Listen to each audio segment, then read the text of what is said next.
तीन कंजूस थे गांव में, सबसे बड़े कंजूस तीनों ने, गांव वालों ने कहा कुछ खर्चा किया करो। तीनों ने कहा गांव वाले कह रहे हैं चलो खर्चा करते हैं। क्या खरीदें?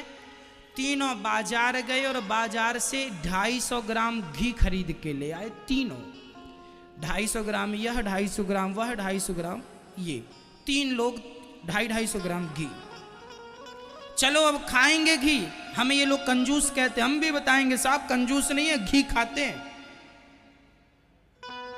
तीनों घी खा रहे हैं। 1 महीने बाद तीनों मित्र फिर मिले तो तीनों ने बात की, क्यों जी तुम्हारा घी कैसा है? एक ने कहा बस जरा सा बचा है, थोड़ा सा बचा है।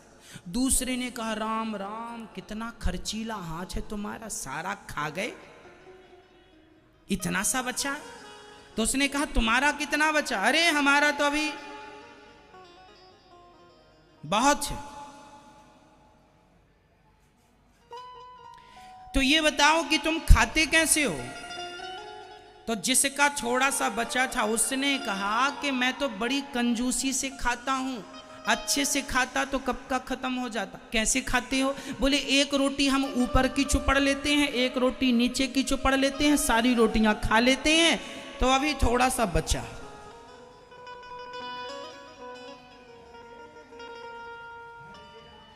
तो तुम्हारा कितना बचा है?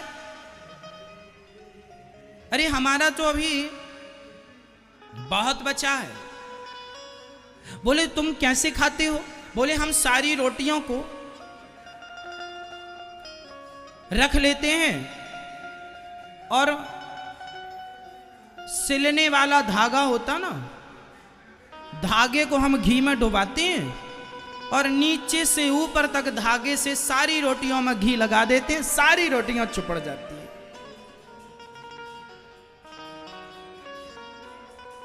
तीसरा बोला अरे राम राम तुम दोनों बड़े खर्चीले हो। बोले तुम्हारा घी कितना बचा? हमारा तो ज्यों का त्यों रखा है। अरे तुम खाते नहीं हो? अरे तुमसे अच्छा खाते हैं। अरे फिर घी कैसे बचा? बोले हम क्या करते हैं कि हम जब रोटी खाने बैठते हैं तो सीसी का ढक्कन खोल लेते हैं, बढ़िया खुशबू आती रहती है, सारी रोटी खुशबू के साथ खा लेते हैं, घी का स्वाद भी मिल जाता है और घी भी खर्च नहीं हुआ। जीवन में पत्नी का बहुत बड़ा स्थान होता है। जीवन में पति का, पुरुष का बहुत बड़ा स्थान होता है। इसलिए उन्हीं की गृहस्थी आज अच्छी है। इसलिए हम कहा करते हैं कि अपनी स्त्री का, अपनी पत्नी का सम्मान करो और अपने पति का सम्मान करो। जो स्त्री अपने पति का सम्मान करती है, जो पुरुष अपनी स्त्री का सम्मान करते हैं, जब आप एक दूसरे का आदर और सम्मान करेंगे तो आप एक दूसरे से सुख पाएंगे और आप सुखी रहेंगे, आप चिंता में नहीं रहेंगे, आप सदा खुश रहेंगे। और फिर जब आप एक दूसरे में समर्पित हैं तो निश्चित ही आपकी संतान भी समर्पित ही होगी, अच्छी होगी। भाई आम के बीज से तो आम ही होगा, कांटेदार बबूल तो नहीं हो सकता, हो जाएगा। फिर माँ बाप ही तो बच्चे के जन्म देने के कारण हैं। तुम जैसे होगे संतान भी तो वैसी होगी ना। इसलिए तुम अच्छे रहो, तुम्हारी संतान अच्छी होगी। तुम्हारे घर का वातावरण अच्छा रखो, पॉजिटिव वातावरण होना चाहिए। आज लोगों के घर में ना क्या किच किच किच किच चलती रहती है, पत्नी की पति से, पति की पत्नी से। और ये किच किच में रहते रहते ना बच्चे भी किच किच करने वाले हो जाते हैं, परेशान हो जाते हैं,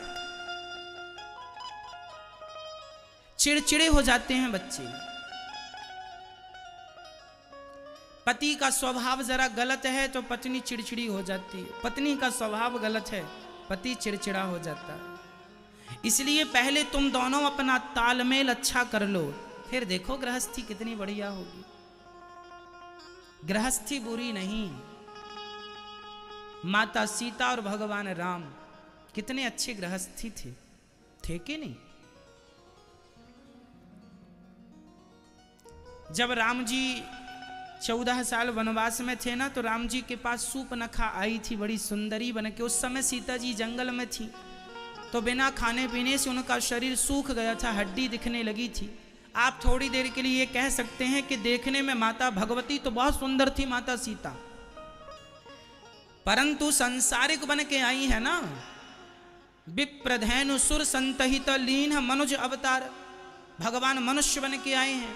तो आप जरा मनुष्य हैं और आप जरा 10 दिन खाइए पीजिएगा मत, जंगल में रहिएगा, आप काले पड़ जाएंगे। जंगल में रहेंगे और आप भूखे प्यासे रहेंगे तो आपका शरीर भी डाउन हो जाएगा, चेहरे की चमक भी गायब हो जाएगी।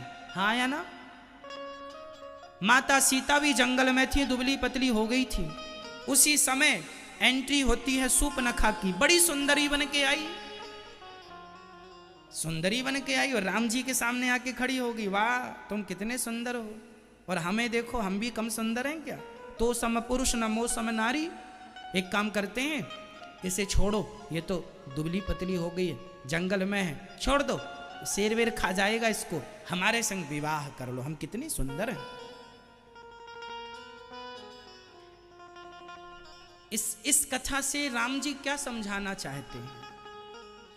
इस कथा से यही समझाना चाहते हैं कि पुरुष के जीवन में पत्नी है, पर पत्नी के होने पर भी जीवन में कोई ना कोई सूर्पनखा की एंट्री हो जाती है।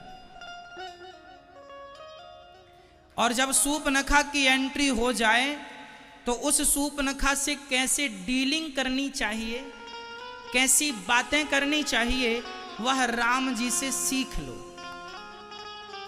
जब किसी पुरुष के जीवन में कोई सूर्पनखा आ जाए और कहे कि तुम्हारी पत्नी तो कुछ भी नहीं है, हम देखो कितनी सुंदर है, और तुम जरा उसकी सुंदरता पर बह गए,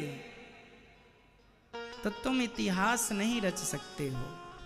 तुम्हें जमाना भोगी कहेगा, स्त्री लंपट कहेगा। जैसे रावण को आज हम लोग कह देते हैं यह स्त्री लंपट था,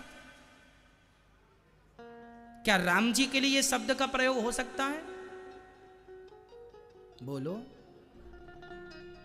रावण के लिए हम 10 बार कह सकते हैं यह स्त्री लंपट था, क्या राम जी के लिए कहा जा सकता है? नहीं नहीं नहीं।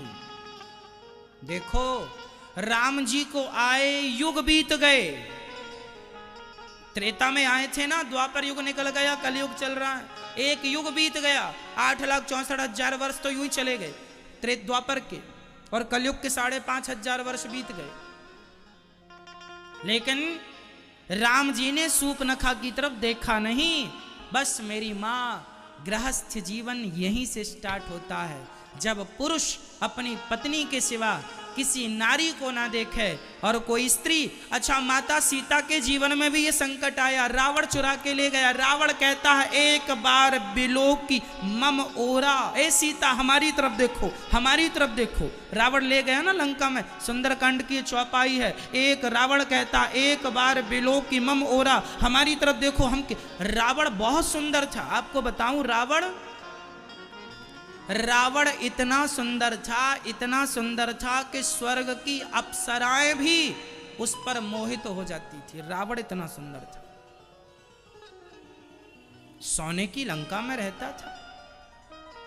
रावण बहुत सुंदर था, स्त्रियां तो उस पर लट्टू रहा करती थी। लेकिन माता सीता को कहता है मुझे देख एक बार सीता, मुझे देख।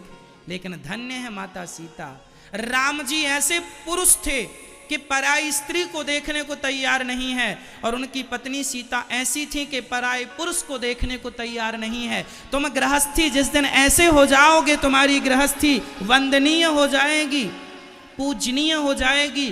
पति हो राम जैसा और पत्नी हो सीता जैसी। ये गृहस्थी है, ये गृहस्थी का सूत्र है। गृहस्थी बुरी नहीं है, पर गृहस्थी का फंडा ऐसा है, ऐसा होना चाहिए। फिर देखो आपकी गृहस्थी में कितना सुख है, चैन है, आनंद है, सब है।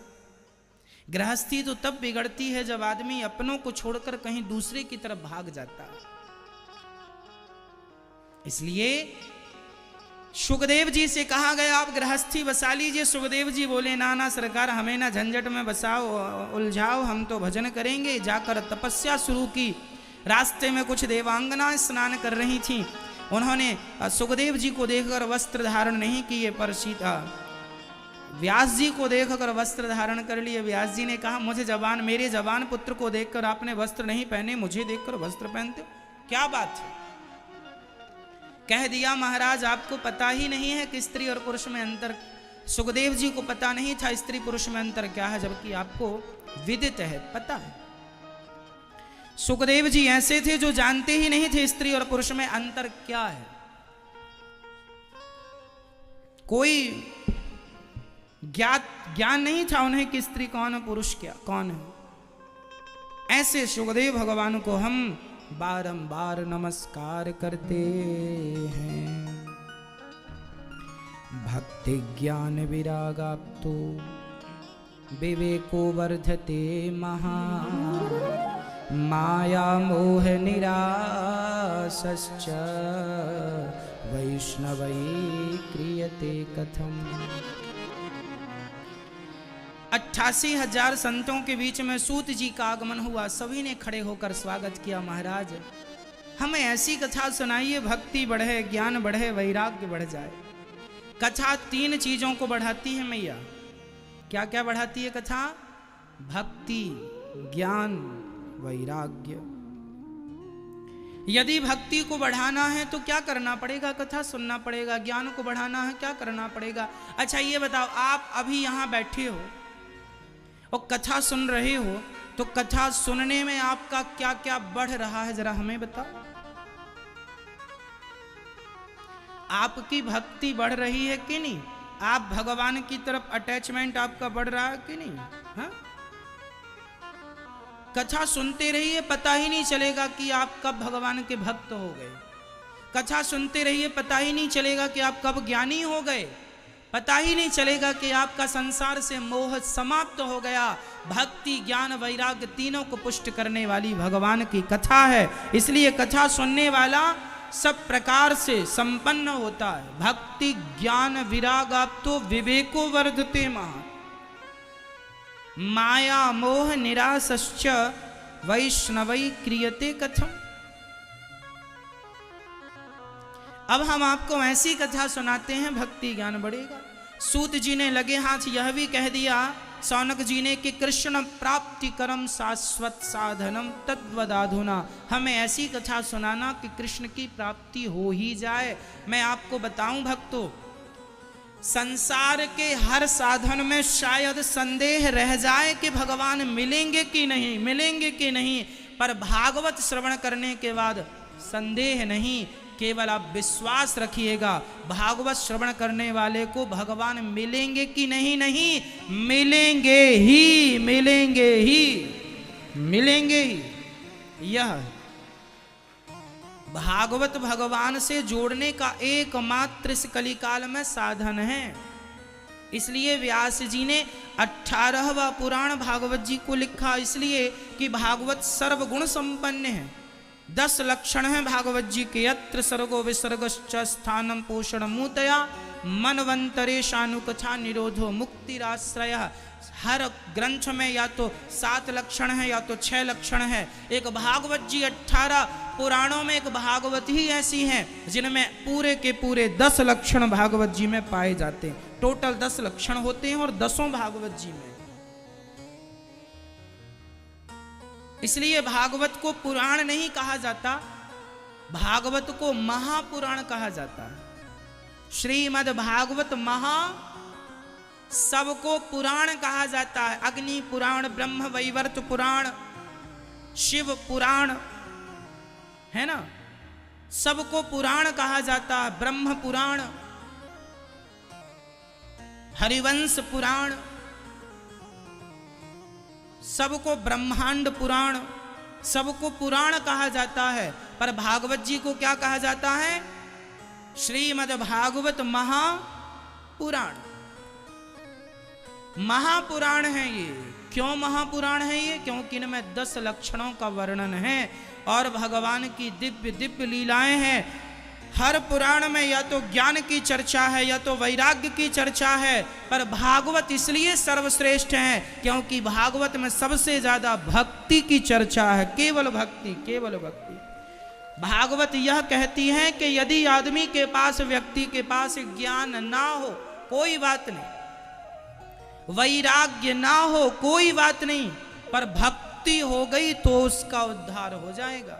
इसका सबसे बड़ा प्रमाण धुंध अजामिल है। अजामिल मरते समय भी अपने पुत्र से इतना चिपका हुआ था कि मरते समय भी उसने आवाज किसे लगाई? पुत्र को, बेटा नारायण, बेटा नारायण।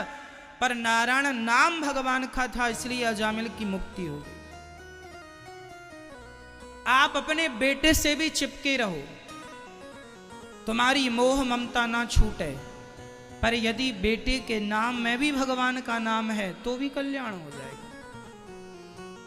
इसलिए बच्चों के नाम भगवान के नाम पर ही आधारित होने चाहिए।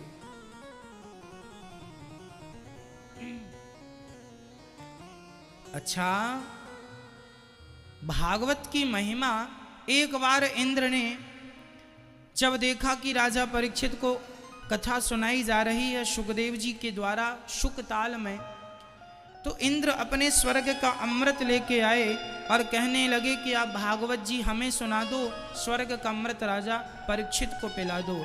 सुखदेव जी ने कहा स्वर्ग का अमृत, परीक्षित से कहा क्यों परीक्षित जी? परीक्षित को कितने दिन में मरने का श्राप लगा था? मैया बताओ, कितने दिन में? 7 दिन में परीक्षित को मरना था।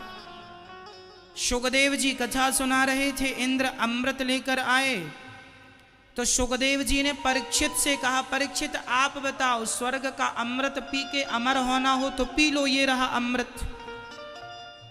तब परीक्षित ने कहा महाराज, हमें इस कथामृतम में, तब कथामृतम तप्त जीवनम, इस कथा में हमें जितना स्वाद मिल रहा है, जितना सुख मिल रहा है, इतना स्वाद, इतना सुख स्वर्ग के अमृत में नहीं।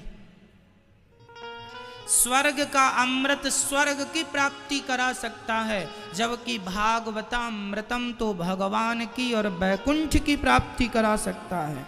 आपको बताऊं, स्वर्ग लोक अलग है, वैकुंठ लोक अलग है। स्वर्ग लोक आपने कभी देखा? स्वर्ग नहीं, चलो हम दिखा देते हैं।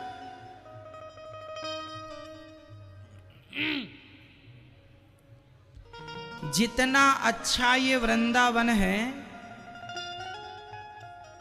इतना अच्छा भी स्वर्ग नहीं। हाँ, स्वर्ग मतलब 5 स्टार होटल समझ लो। स्वर्ग में क्या है? खाने को बढ़िया पकवान है, अप्सराएं नाच रही हैं, नाच देखो। तो आपको नाच वाच देखना हो तो स्वर्ग चले जाना। हमें तो स्वर्ग में बुलावा फ्री में आए तो हम नहीं जाएं स्वर्ग। हाँ, आप लोग अपने पिताजी के सामने लिखवा लेते हैं स्वर्गीय, ना स्वर्गीय उर्गीय ना लिखवाया करो। अरे भेजना ही है तो बड़ी जगह भेजो। बैकुंठवासी, साकेतवासी, गौलोकवासी लिखवाओ, बैकुंठवासी, साकेत, स्वर्गवासी। स्वर्ग तो ये बगल में रहा। स्वर्ग में तो इंद्र रहते हैं और इंद्र किसी को रहने नहीं देते ज्यादा दिन। इंद्र अमृत पिलाते हैं, कैसे पिलाते पिलाते नहीं, सुंघाते रहते हैं बस। अमृत के कलश का ढक्कन खोल देते हैं, सुंघाते रहते, पिलाते पिलाते कुछ नहीं। तब तो न कभी तक चल रहा। समुद्र मंथन कब हुआ था? इतने से घड़े में अमृत निकाल के धनवंतरी भगवान आए थे, इतना सा अमृत तब से अभी तक चल रहा। पीते होते तो खत्म नहीं हो जाता। सुंघा रहे हैं तब तो चल रहा है।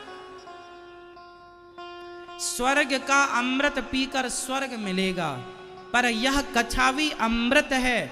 इस कथामृत को पीने से स्वर्ग नहीं, स्वर्ग से करोड़ों गुना श्रेष्ठ भगवान का बैकुंठ धाम है, साकेत धाम है, गौलोक धाम है, वह मिलता है। इसलिए स्वर्ग नहीं, भगवान की कथा। परीक्षित ने कहा हमें अमृत नहीं, हमें कथामृत चाहिए। इंद्र को बुरा लगा, सुखदेव जी ने कहा लगे तो लगे जाओ, क्वा सुधा क्वा कथा लोके क्वा कांचा क्वा मणिर्महान।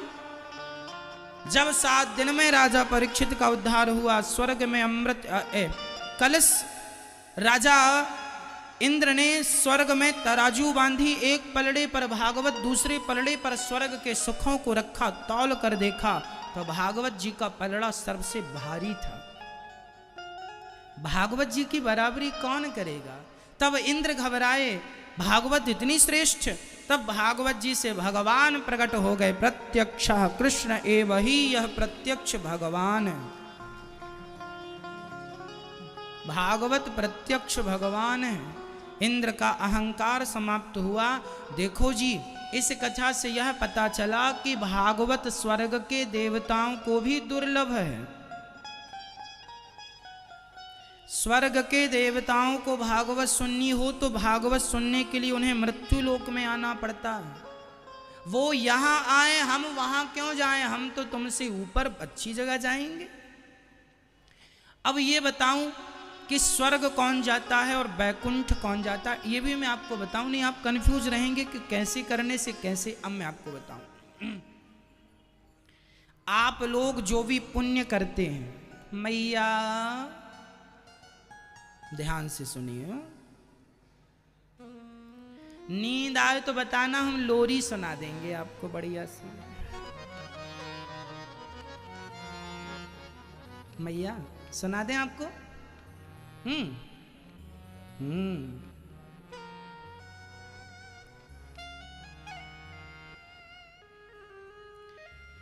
जो हम पुण्य करते हैं ना, हम वो सारे पुण्य करते हैं तो पुण्य के बल पर हम स्वर्ग चले जाते हैं। इसलिए हमारे भक्ति मार्ग में एक विधान है, हम जो भी पुण्य करते हैं वह भगवान के चरणों में अर्पित करते हैं। जैसे हमने पुण्य किया, हमने किसी भूखे को भोजन कराया, हमने भागवत जी का पुण्य किया, तो हमें क्या करना चाहिए? आखिरी में कहा जाता है त्वदीयम वस्तु गोविंद तुभ्यमेव समर्पयेत्। हे प्रभु, हमसे जो भी पुण्य हुआ है हम उस पुण्य को आपके श्री चरणों में समर्पित करते हैं। जब आप इतना कह देते हैं तो आपका पुण्य भगवान के पास चला गया, फिर आप वैकुंठ जाएंगे। और यदि आपने अपना पुण्य अपने पास रखा, ये नहीं कहा कि प्रभु हम अपना पुण्य आपके श्री चरणों में समर्पित करते हैं, तो जो पुण्य आपका था वह पुण्य आपको स्वर्ग ले जाता है। पुण्य कहाँ ले जाता है? स्वर्ग।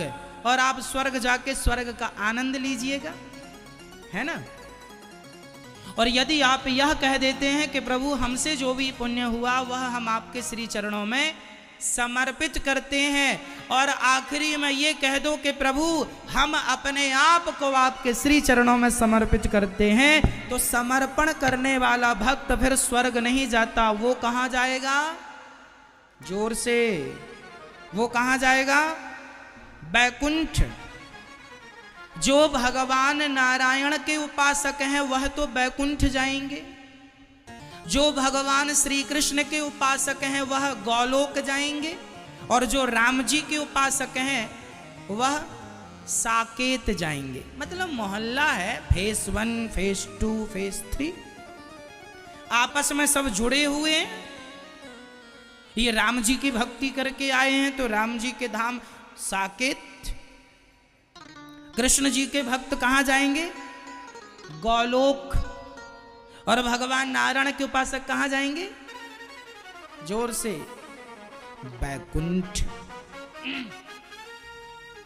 मतलब है सब बैकुंठ ही। बैकुंठ की धरती में मोहल्लों के नाम है, साकेत, गौलोक।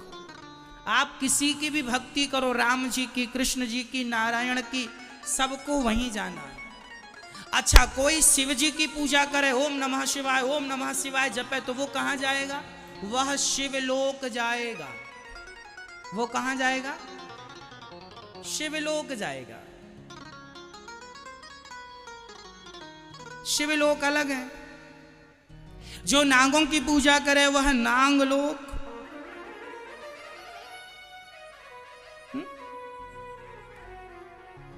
अब आप देख लो आपको कहां जाना।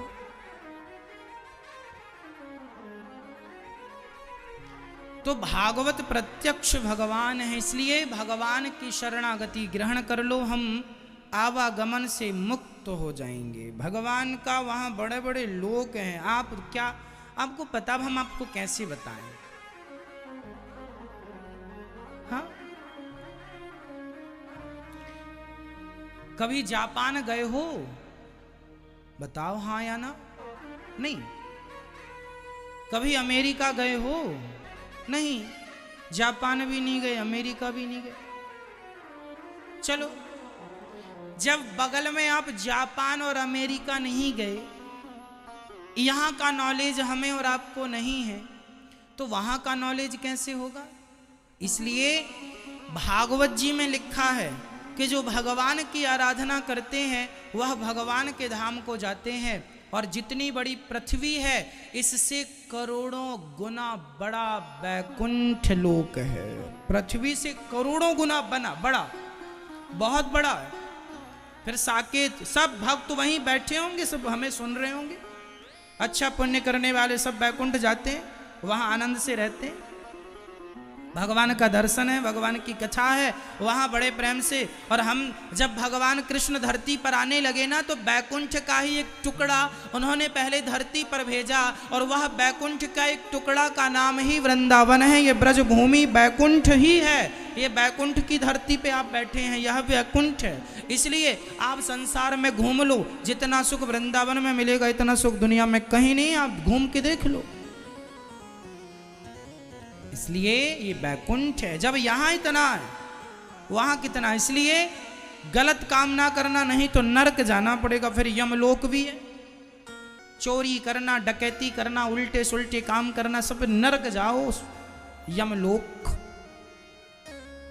आप सभी को आज भाई दूज की बहुत बहुत शुभकामनाएं। आप सभी के जीवन में भाई बहन का प्रेम बना रहे और जीवन मंगलमय हो। अच्छा, नारद जी समस्त तीर्थों का भ्रमण कर रहे थे, तभी वृंदावन में उन्होंने एक स्त्री पुरुष को देखा। कौन हो देवी? अहम भक्ति ऋतिख्याता इमऊ में तनयऊ मतऊ ज्ञान वैराग्य मानऊ काल योगे न जर्जरऊ। भक्ति महारानी बोली, महाराज मैं बड़ी दुखी हूं।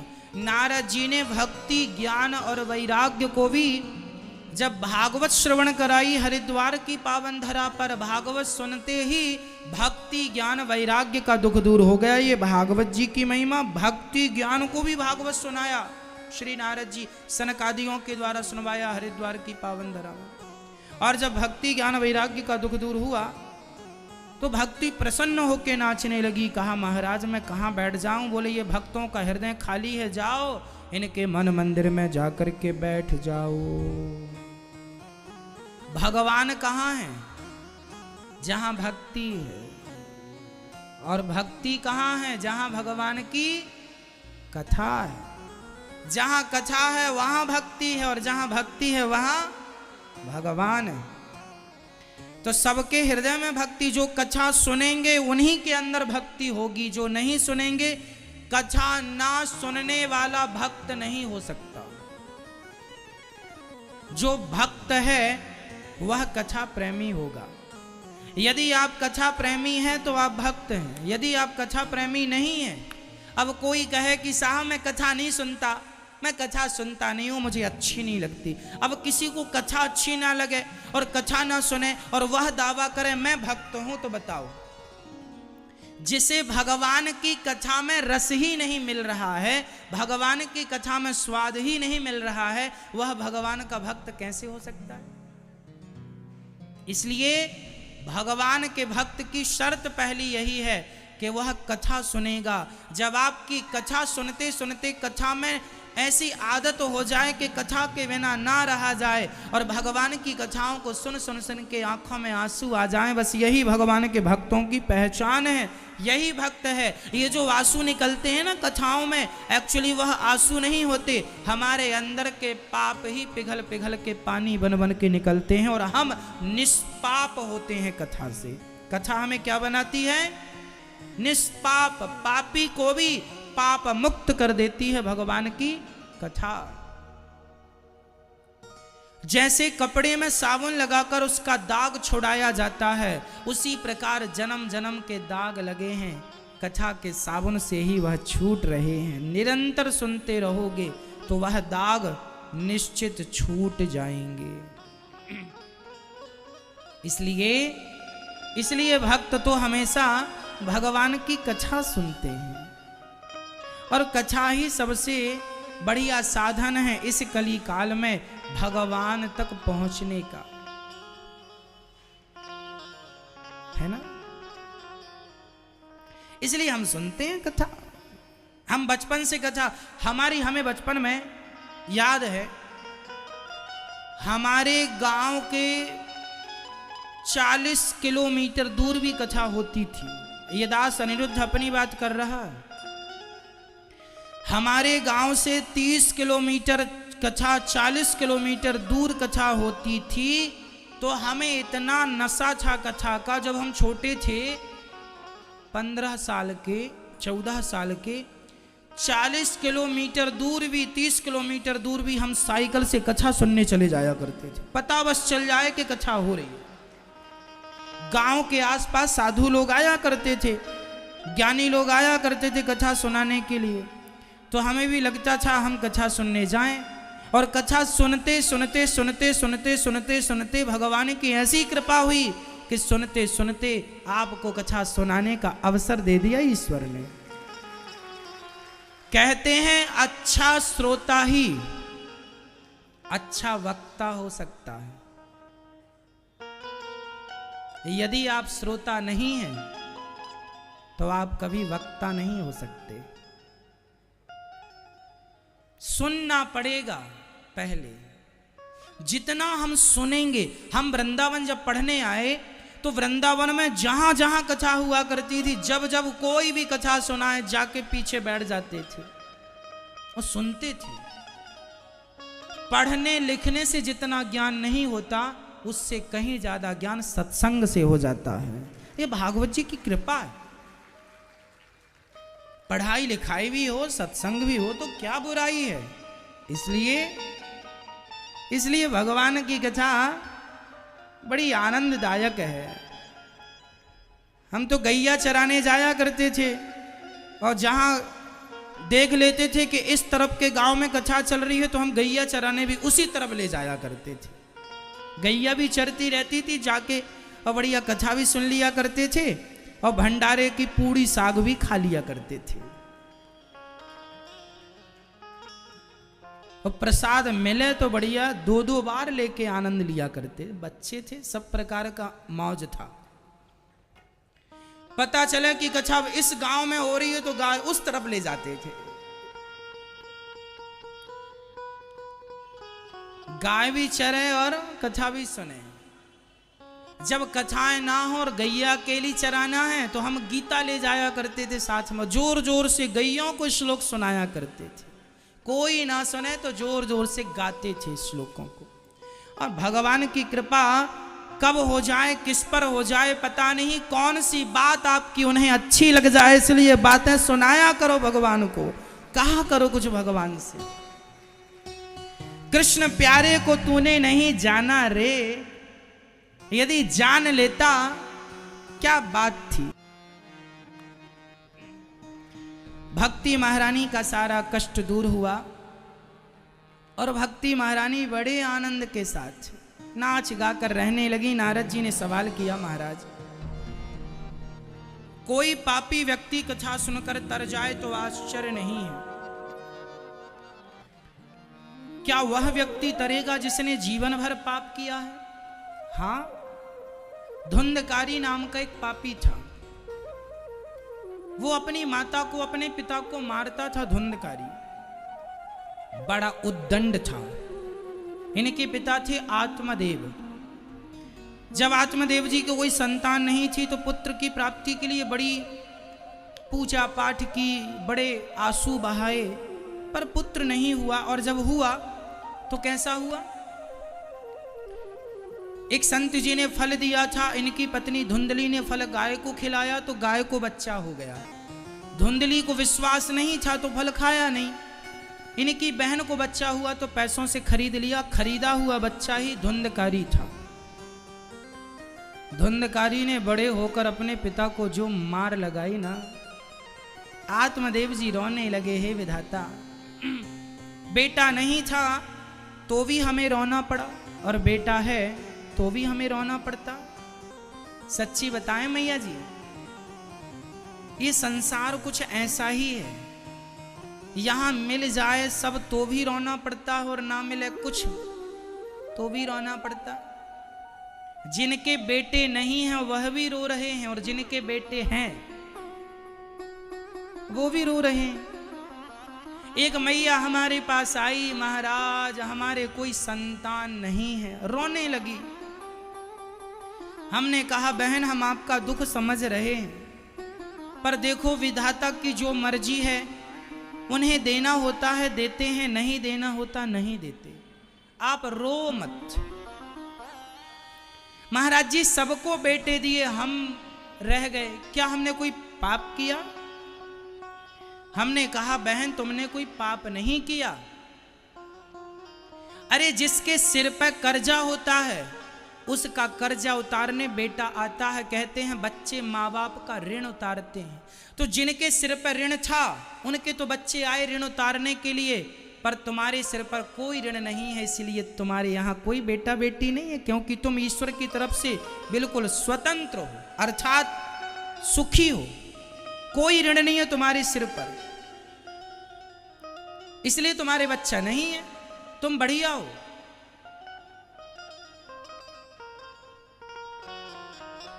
जिनके बेटे नहीं हैं वह रोते हैं कि बेटा हो जाए, बेटा हो जाए। यहां गौरी गोपाल वृद्धाश्रम में ऐसी ऐसी माताएं हैं जिनके 7 बेटे हैं। तुम्हें कितने चाहिए? तुम चाहती हो ना एक हो जाए, एक मिल जाएगा बड़ा सुख देगा। तो यहां हमारी वृद्ध माएं रहती हैं जिनके 7 बच्चे हैं। 7 बच्चों के होने पर भी उन वृद्ध माओं को अपने बच्चों की तरफ से दीपावली की ना तो एक टुकड़ा मिठाई नसीब हुई, ना तो दीपावली की अपनी मां को शुभकामनाएं नसीब हुई। यहां गौरी गोपाल वृद्धाश्रम में 200 वृद्ध माएं रहती हैं, 200 प्लस 225 वृद्ध माएं, जिन माओं की सेवा ये दास अनिरुद्ध करता है। जिनके बच्चे घर से निकाल देते हैं ना अपनी मां को, जिनके बच्चे सेवा करने को तैयार नहीं है अपनी माँ की, वो वृद्ध माँ यहाँ रहती हैं। 7 बच्चे। आज मैं एक माँ से मिला, चरण दबा रहा था, माँ ने कहा बेटा 7 बच्चों की तरफ से तो मिठाई नहीं आई, 7 बच्चों की तरफ से तो दीपावली की शुभकामनाएं नहीं आई। तब हमने कहा कोई बात नहीं माँ, मैं आपका 8वां बेटा, आपको शुभकामनाएं दे रहा हूँ, दीपावली की स्वीकार करो। तो आप रोती हो ना कि हमारा बेटा नहीं है, बेटा नहीं है। जिनके हैं वो तुमसे ज्यादा रो रहे हैं। एक बात बताएं मैया, हमारा दुश्मन हमें मारे ना तो हमें तकलीफ नहीं होती, पर जिससे हम प्यार करते हैं वह हमें मारने लग जाए तो बताओ दुश्मन के मारने में तकलीफ ज्यादा होगी कि प्रेमी के मारने में तकलीफ ज्यादा होती है? बताओ, बोलो। प्रेमी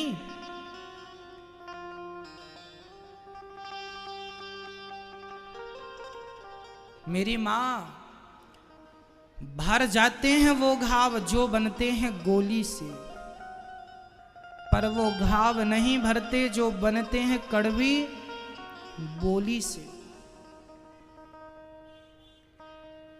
एक बार एक वृक्ष ने कुल्हाड़ी से कहा, अरे कुल्हाड़ी हमने तेरा क्या बिगाड़ा है? तू हम सारे वृक्षों को काटती रहती है। क्या बिगाड़ा है हमने तेरा? क्या दुश्मनी निभा रही है? सारे जंगलों को तुम कुल्हाड़ी ने काट दिया। तब कुल्हाड़ी ने कहा पेड़ से, अरे लकड़ी बहन, मेरी औकात क्या है तुझे मैं काट सकूं? तेरे अपने ने मेरा सहयोग किया है। मेरे अपने ने? कौन? देखना, मैं तो जरा सी कुल्हाड़ी हूं। कुल्हाड़ी में लंबा सा। अरे लकड़ी के काटने का किस्सा ही ना होता यदि कुल्हाड़ी के पीछे लकड़ी का हिस्सा ना होता। हाँ? लकड़ी बहन, जंगलों को हमने नहीं, तेरे अपनों ने हमें साथ दिया है, इसलिए हम कुछ कर पा रही हैं। अपनों ने लूटा है हमें, गैरों में कहां दम था। हमारी कश्ती तो वहां डूबी जहां पानी कम था। क्या बताएं मैया, जिनके बेटे नहीं हैं उनका तो दुख केवल इस बात का है कि हमारे बेटे नहीं हैं, पर जिनके बेटे हैं उनका दुख तुमसे बड़ा दुख इसलिए है क्योंकि वह तो 9 माह पेट में रखती हैं, वह दुख, जन्म देती हैं वह दुख, पालने के लिए उनको कष्ट उठाना पड़ता है वह दुख, सारा कष्ट झेल कर बड़ा करती हैं वह दुख। और जब सुख के दिन आते हैं, बच्चों की 2 रोटी के दिन आते हैं, तो बच्चे माँ को हाथ पकड़ के घर से निकाल देते हैं। इस दुख का तो आप अंदाजा भी नहीं लगा सकते कि वो दुख कितना बड़ा होता होगा। तुम्हारा दुख तो एक सीमित है कि बेटा नहीं है, बस ये दुख है। पर उनका दुख कि बेटा तो है, 1 नहीं, 2 नहीं, 3 नहीं, 4 नहीं, 5 नहीं, 6 नहीं, 7 बेटे। पर 7 बेटों के होने पर भी किसी बेटे के पास मां के नाम की 1 पीस मिठाई नहीं है। किसी एक बेटे को देखो, दीपावली आई, इस दीपावली में लोग दुश्मन को गले लगाते हैं, लेकिन उन बेटों को अपनी मां की याद नहीं आई कि अपनी माँ को देख तो लें, माँ का हाल चाल तो पूछ लें, फोन तो लगा लें। जब गोकर्ण जी ने उन्हें समझाया तब उनका आत्मबल बढ़ा। उन्होंने कहा देहस्थि मांस शरीर, हड्डी मांस 7 धातुओं से बना हुआ है, और साच क्या जाएगा, धर्मम भजस्व सततम त्यज लोक धर्मा। ये लौकिक धर्मों को छोड़ दो और सेवा कथा रसमहो नितराम पिबत्वम। जीवन का सार क्या है? सेवा कथा। यह जीवन को सफल बनाना है तो 2 चीजें सीख लो। पहली है सेवा। जो व्यक्ति सेवा करता है वह जीवन में कभी दुखी नहीं है, ना यहाँ ना वहाँ। सेवा करने वाला यहाँ भी सुखी वहाँ भी सुखी, लोक भी बना परलोक भी बना। किसका? सेवा। दूसरा कथा। आत्मदेव जी ने अपने आप को भगवत चर्चा से जोड़ा, उनका उद्धार हुआ। धुंधकारी ने माँ को मारा, माँ कुएं में कूद कर मर गई। 5 वैश्याओं को धुंधकारी ने रखा, 5 ने जलते हुए अंगार मुंह में डाल दिए, धुंधकारी की मृत्यु हुई। पर धुंधकारी अपनी माँ और अपने पिता को सताने के कारण वह प्रेत बन गया। धुंधकारी जब प्रेत बना, उसकी मुक्ति का देखो। जो आदमी अपनी माँ को अपने पिता को सताता है वह प्रेत बनता है। यदि आप अपनी माँ को घर से निकालेंगे तो आप मरने के बाद प्रेत बनेंगे। कहो तो स्टाम्प पे लिख के साइन कर दें हम, तुम्हारा उद्धार हो ही नहीं सकता। करोड़ों जन्मों के लिए तुम्हें नरक की यातनाएं भोगनी पड़ेंगी और नरक के साथ साथ भूत प्रेत बन के भटकना पड़ेगा। धुंधकारी प्रेत क्यों बना? क्योंकि अपनी माँ को मार के घर से निकाल दिया। और आज बच्चे अपनी माँ को घर से निकाल रहे हैं तो इनकी सदगति हो जाएगी। ये कितना भी अब 4 धाम कर ले, इनकी सदगति तब तक नहीं होगी जब तक माँ के चरणों में आके ये माफी नहीं मांग लेते, तब तक इनकी सदगति हो ही नहीं सकती,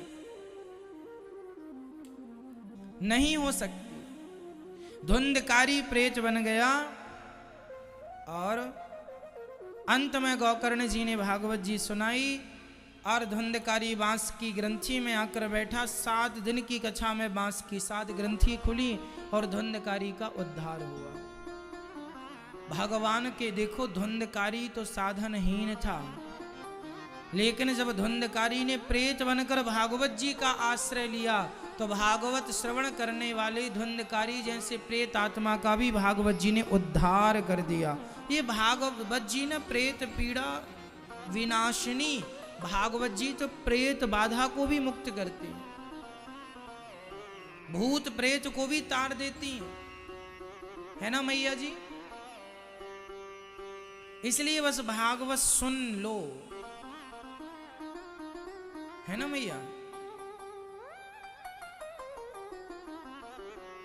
धुंधकारी का उद्धार हुआ। गोकर्ण जी ने फिर भागवत सुनाई। दूसरी बार भागवत जब गोकर्ण जी ने सुनाई, सबने निष्काम भाव से सुना। जितने लोग बैठे थे सबके लिए विमान आए और सब विमानों में चढ़ चढ़ के, कुत्ता बिल्ली भी जो शब्द कान में पड़ा कुत्ता बिल्ली के, तो उनका भी उद्धार हुआ। भागवत जी ने सबका कल्याण किया। इसलिए भागवत जी ही हम इस प्राणी मात्र का कल्याण करने का एकमात्र इस कली काल में साधन है। इसलिए जो पोथी पाठ बिठाए हैं, यहाँ लगभग 182 पोथी पाठ बैठे। आप भी अपने पूर्वजों के निमित्त पोथी पाठ करा सकते हैं। अभी फिर से पोथी पाठ होंगे।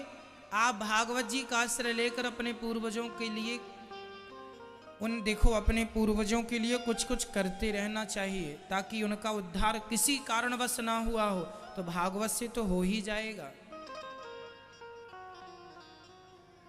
अभी 14 तारीख से फिर भागवत जी की पोथी पाठ हैं, आप अपने पूर्वजों के निमित्त बिठा सकते हैं। धुंधकारी जैसा पापी तरा है तो निश्चित हमारे पूर्वज भी तर जाएंगे, यदि किसी कारणवश उनकी मुक्ति नहीं हुई तो।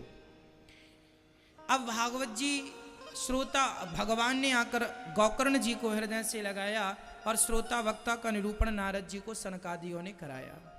विरक्तो वैष्णवो विप्रो वेद शास्त्र विशुद्धिकृत दृष्टांत कुशलो धीरो वक्ता कार्योति निष्प्रहा।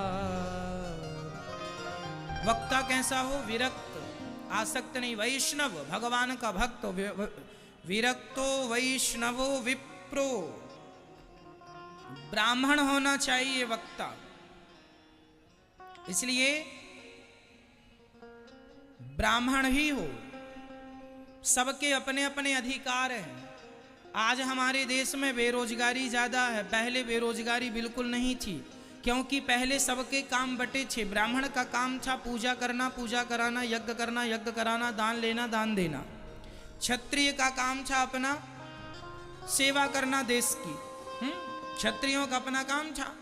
जमींदार हुआ करते थे, खेती बाड़ी थी, खेती करो। वैश्य का अपना बिजनेस व्यापार का काम था। शूद्रों का अपना काम था, कोई लोहार है तो लोहे का काम, कुम्हार है तो मिट्टी का काम। मतलब जन्म से ही सबके सामने रोजगार था कि हमें ये करना है।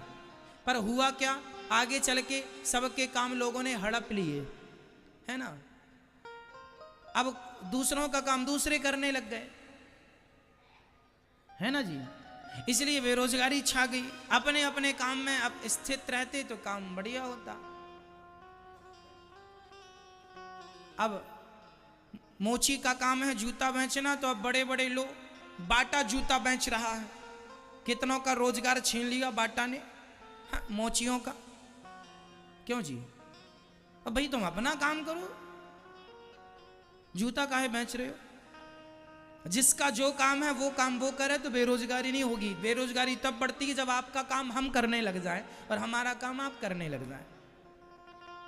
इसलिए अपना अपना काम करो, व्यवस्थाएं अच्छी रहती। इसलिए ब्राह्मण का ही काम है, ब्राह्मण का ही कर्म है, ये ईश्वर की तरफ से आदेश है। कथा सुनाना, अनुष्ठान करना, ये ब्राह्मण का धर्म है, कर्म है, वही करे। इसलिए कथा सुनाने वाला वक्ता ब्राह्मण होना चाहिए। विरक्तो, ये मैं नहीं, भागवत जी में लिखा, विरक्तो वैष्णव विप्रो, वेद शास्त्र का ज्ञानी हो और बड़े प्रेम से भगवान का भक्त हो, कथा सुनाने में दृष्टांत देने में कुशल। श्रोता तीन प्रकार के, जो कथा सुने वो श्रोता, जो सो जाए वो सोता, बात करें श्रोता। अवर और प्रवर कोटि के श्रोता भी पाए जाते हैं।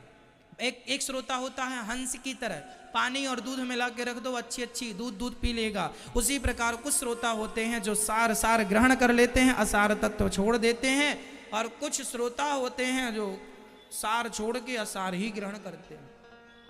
आप अच्छे श्रोता बनिए, अच्छे श्रोता हैं।